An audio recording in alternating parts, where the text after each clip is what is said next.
Assalamualaikum warahmatullahi wabarakatuh. Kami dari kelompok 3 akan mempresentasikan hasil analisis kami dengan topik analisis sentimen masyarakat terhadap konser Coldplay di Indonesia menggunakan PySpark dengan algoritma logistic regression.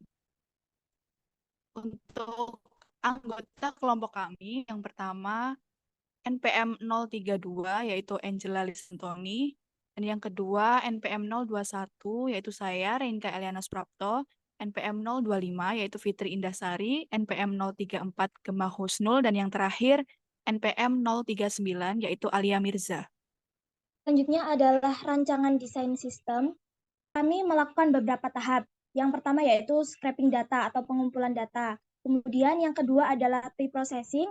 Kemudian tahap yang selanjutnya adalah tahap analisis sentimen. Tahap selanjutnya adalah pemodelan data. Dan tahap yang terakhir adalah evaluasi model untuk mengecek akurasi model logistic regression. Pengumpulan data pada proyek ini dilakukan dengan menggunakan metode web scraping. Pengumpulan data dilakukan dengan menggunakan teknik web scraping dari YouTube yang membahas tentang konser Coldplay yang akan diadakan di Indonesia mendatang. Data yang digunakan yaitu data yang diperoleh dari komentar yang terdapat pada video tersebut. Selanjutnya yaitu tahap pre-processing. Yang pertama menangani missing value. Missing value adalah hilangnya beberapa data yang telah diperoleh. Berikutnya yaitu cachefolding. Cachefolding merupakan proses mengubah semua karakter dalam teks menjadi kasus yang sama, menjadi huruf besar atau huruf kecil semua. Berikutnya yaitu remove punctuation.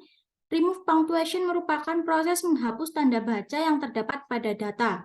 Berikutnya yaitu repeated character. Repeated character mengacu pada keberadaan karakter yang berulang secara berurutan dalam teks. Berikutnya yaitu tokenization. Tokenization yaitu proses membagi teks menjadi unit-unit terpisah yang disebut token. Berikutnya yaitu stop word. Stop word merujuk pada kata-kata umum yang sering muncul dalam teks namun cenderung tidak membawa makna khusus.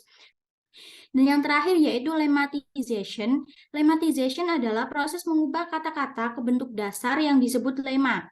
Selanjutnya, proses sentimen analisis dilakukan menggunakan metode lexicon base, yaitu perbuatan kalimat yang diinputkan, dan akan dibagi menjadi 3 kategori, yaitu positif, negatif, dan netral. Kemudian, ketika data sudah terlabel, kita akan membentuk suatu model menggunakan algoritma regresi logistik, sehingga ketika ada data baru yang diinputkan, mesin dapat langsung memberikan label tanpa harus didefinisikan kembali. Pemodelan dibagi menjadi beberapa tahap, di antaranya yang pertama ada splitting model dengan perbandingan rasio 70:30, kemudian persiapan data training berupa tokenized, top words, dan hash, lalu melakukan training model dengan algoritma regresi logistik, kemudian mempersiapkan data testing berupa tokenized juga, stop words, dan hash, dan terakhir melakukan prediksi atau dilakukan uji model. Setelah pemodelan akan dilakukan evaluasi berupa nilai akurasinya. Nilai akurasi dihitung dengan banyaknya hasil prediksi yang benar yang diklasifikasikan dibagi banyaknya atau jumlah data.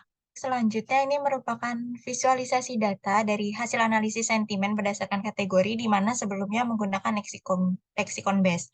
Di sini didapatkan hasil sebanyak 43,5% data atau sejumlah 101 data itu menyebutkan bahwa data tersebut dinyatakan sebagai netral. Kemudian yang kedua yaitu sebesar 34,1% data atau sebanyak 79 data itu dinyatakan bahwa data tersebut itu menyatakan komentar negatif. Dan yang terakhir yaitu dengan persentase paling kecil 22,4% atau sebanyak 52 data itu hanya menyatakan bahwa 52 data tersebut merupakan komentar positif.